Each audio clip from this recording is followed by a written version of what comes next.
بسم اللہ الرحمن الرحیم۔ السلام علیکم ورحمۃ اللہ وبرکاتہ۔ تجوید کورس میں ہم آپ کو خوش آمدید کہتے ہیں۔ ہم امید کرتے ہیں کہ آپ ایمان و صحت کی بہترین حالت میں ہوں گے اور اللہ پاک آپ کو بہت زیادہ خوش رکھے۔ آج ہم پڑھیں گے حروف مفردات کے مخارج میں سے حرف حافہ کا، حرف حافیہ کا مخرج، حافہ بھی کہہ سکتے ہیں، حافیہ کا مخرج ضاد۔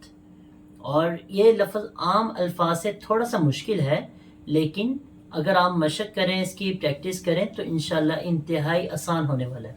اس کا مخرج سمجھیے گا، ضاد کا مخرج کیا ہے؟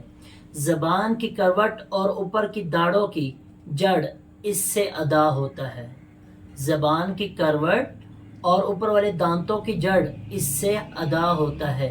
زبان کی کروٹ کون سی ہے؟ یہ دیکھیں، زبان، اس کی کروٹ یہ کروٹ ہے اس کی، اس کو ہم نے کہاں لگانا ہے؟ اوپر کے دانتوں کی جڑوں کے ساتھ، جیسا کہ واد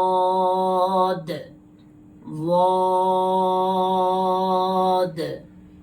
اس کو ہم مشق کریں گے تو انشاءاللہ پھر آسان ہو جائے گا۔ اس کو دائیں طرف اور بائیں طرف دونوں سے نکالا جا سکتا ہے، لیکن بائیں طرف لگانا، الٹی طرف اس کو لگانا، زبان کی کروٹ کو اوپر والے دانتوں کی جڑوں کی طرف لگانا وہ زیادہ آسان ہے۔ تو آپ یہیں سے کوشش کریں تو انشاءاللہ اللہ تعالیٰ آپ کے لیے آسانی پیدا کر دیں گے۔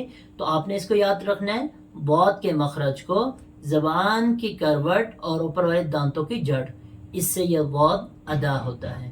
تو امید کرتے ہیں کہ جو پیچھے والے لیکچر ہیں اس پہ بھی آپ نے غور کیا ہوگا، اور جتنے ہمارے مخارج ہو چکے ہیں اس کو بھی آپ یاد رکھیں، کیونکہ ہم نے آسان کرتے ہوئے وہ آپ کو یاد کروائے ہیں۔ اللہ حافظ۔ السلام علیکم ورحمۃ اللہ وبرکاتہ۔